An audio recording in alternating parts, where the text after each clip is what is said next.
எல்லோருக்கும் வணக்கம். Welcome to India temple tour channel. நான் உங்கள் கணேஷ் பேசுகிறேன். நம்ம சேனலில் பழமையான தலங்களும் அதனுடைய வரலாற்று செய்திகளை பார்த்துக்கிட்டு வரோம். அந்த வகையில் இந்த வாரம் நாம் பயணிக்க போகும் தலம் ஆடி மாத ஸ்பெஷலாக நம்ம தரிசிக்க போகிற தலம் தான் மேல்மலையனூர் அங்காள பரமேஸ்வரி கோவிலை பற்றி பார்க்க போகிறோம். ஓம் சக்தி அங்காள பரமேஸ்வரி போற்றி. பில்லி சூனியம் ஏவல் தீராத நோய்கள் மற்றும் முன்னோர்களின் சாபங்களை நொடிப்பொழுதில் தவிடு பொடியாக்கும் ஒரு சக்தி வாய்ந்த தலம் உண்டென்றால் அதுதான் உலகெங்கிலும் உள்ள அங்காள அம்மன் ஆலயங்களின் தலைமை இடமான மேல்மலையனூர் அங்காள பரமேஸ்வரி அம்மன் திருத்தலம். இங்கே அம்மன் சிலையாக இல்லை, 2000 ஆண்டுகளுக்கும் பழமையான சுயம்பு புற்று வடிவில் வீற்றிருக்கிறாள். பிரம்மகத்தி தோஷத்தால் அலைந்து திரிந்த சிவபெருமானின் சாபத்தை அன்னை பராசக்தி அறுத்தெறிந்து விசித்திரமான தலம் இது. வாருங்கள், இந்த தலத்தின் மிரளவைக்கும் ஒரு வரலாற்றையும் அதிசயங்களையும் இந்த வீடியோவில் நம்ம விரிவாக பார்க்கலாம். அதுக்கு முன்னாடி என்னோடய சேனலை இதுவரை சப்ஸ்கிரைப் பண்ணலாம், பண்ணிவிட்டு உங்கள் ஃப்ரெண்ட்ஸு ரிலேட்டிவ்ஸுக்கெல்லாம் கொஞ்சம் ஷேர் பண்ணுங்கள். வாங்க கோவிலை பற்றி பார்க்கலாம். ஆதி காலத்தில் பிரம்மதேவனுக்கு சிவபெருமானைப் போலவே 5 தலைகள் இருந்தன. இதனால் தனக்கும் ஈசனுக்கும் எந்த வித்தியாசமும் இல்லை என்ற அகந்தை பிரம்மனுக்கு உண்டானது. இந்த ஆணவத்தை அடக்க சிவபெருமான் பிரம்மனின் 5வது தலையை கிள்ளி எறிந்தார். ஆனால் ஒரு பிராமணனை கொன்றதால் சிவனுக்கு பிரம்மகத்தி தோஷம் பிடித்தது.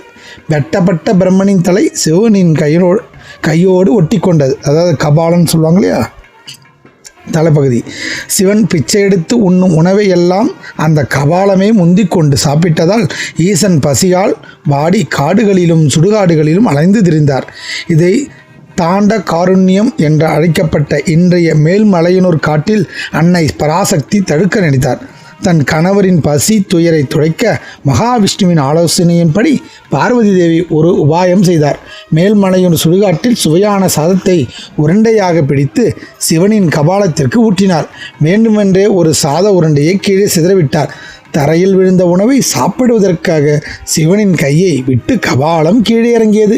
அந்த நொடி அன்னை பார்வதி தேவி தன் சாந்த சொரூபத்தை மாற்றி மிக உக்கிரமான அங்காள பரமேஸ்வரி அவதாரத்தை எடுத்தார். தன் வலது காலால் அந்த கபாலத்தை மிதித்து பூமியில் அமுக்கினார். சிவனின் கைக்கு விடுதலை கிடைத்தது. ஆனால் உக்கரம் தணியாத அன்னை அங்கேயே சுயம்பு புற்று வடிவில் தங்கிவிட்டாள். மலையனூர் நந்தவனத்தில் அன்னை புற்று வடிவில் அமர்ந்தபோது அங்கு காவல் காத்த வந்த செம்படவர் மீனவ குலத்தை சேர்ந்த ஒரு காவலன் அதை முதலில் கண்டறிந்து வழிபடத் தொடங்கினான். இதையறிந்து மலையரசன், என் தோட்டத்தில் புற்றா என்று கோபமடைந்து அதை இடிக்க உத்தரவிட்டான். பணியாளர்கள் புற்றை இடித்தபோது அன்னைக்கு காவலாக இருந்த சிவபூதங்கள் அவர்களை அழித்தன. கோபமடைந்த அரசன் அந்த மீனவ காவலனை கொல்ல கையை ஓங்கிய போது அவனது கை அப்படியே பக்கவாதத்தால் செயலிழந்தது.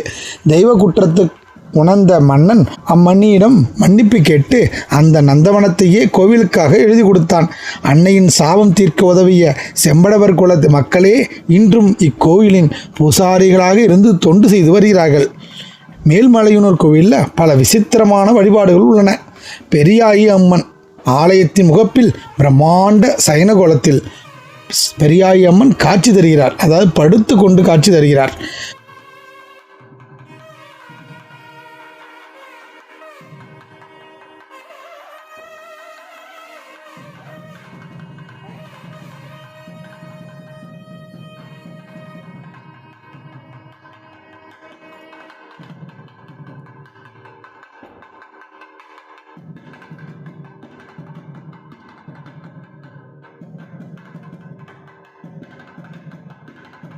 புற்றுமண் பிரசாதம். இங்கு மூலவராக சிலைக்கு பதில் புற்றே உள்ளது. இந்த புற்றுமண்ணே பக்தர்களுக்கு நோய்களை தீர்க்கும் மகா பிரசாதமாக வழங்கப்படுகிறது. வித்தியாசமான வேடங்கள்.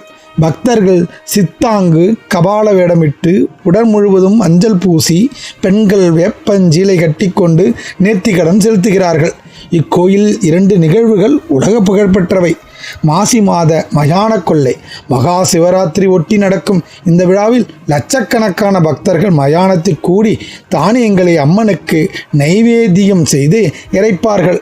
அந்த மயான சாம்பலை வீட்டில் கட்டினால் தீய சக்திகள் அண்டாது என்பது ஒரு நம்பிக்கை.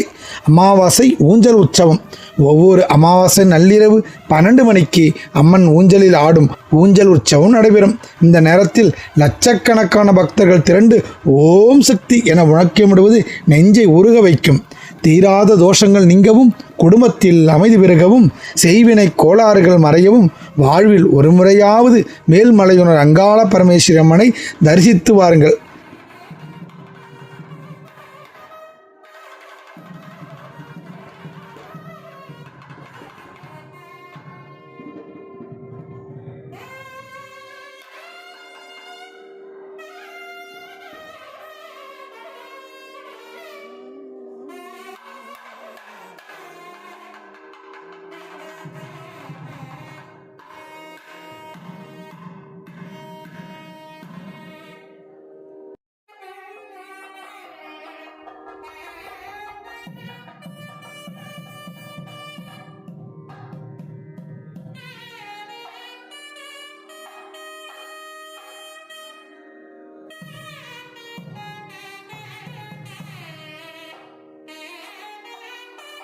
இந்த கோவில் எங்கே அமைஞ்சிருக்குன்னு தெரியுமா உங்களுக்கு?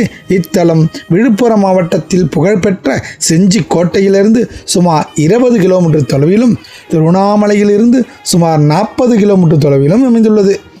கோயில் நடை காலை 5 மணி முதல் இரவு 9 மணி வரை கோவில் நடை திறந்திருக்கும். விசேஷ நாட்கள் மற்றும் அமாவாசை தினங்களில் நள்ளிரவில் ஊஞ்சல் உற்சவம் முடி வரை நடை திறந்திருக்கும். மிக அற்புதமான இந்த கோயில் உங்களுக்கு ரொம்ப பிடிச்சிருக்கும். போனி பாருங்கள். இந்த ஆன்மீக தகவல் உங்களுக்கு பிடித்திருந்தால் இந்த வீடியோவை லைக் செய்து உங்கள் நண்பர்களுக்கு பகிருங்கள். மேலும் இது போன்ற ஆன்மீக வரலாற்று வீடியோக்களில் நமது யூடியூப் பக்கத்தில் சப்ஸ்கிரைப் செய்து மறக்காமல் பாருங்கள். கண்டிப்பாக இந்த கோயிலை போய் தரிசனம் பண்ணுங்கள்.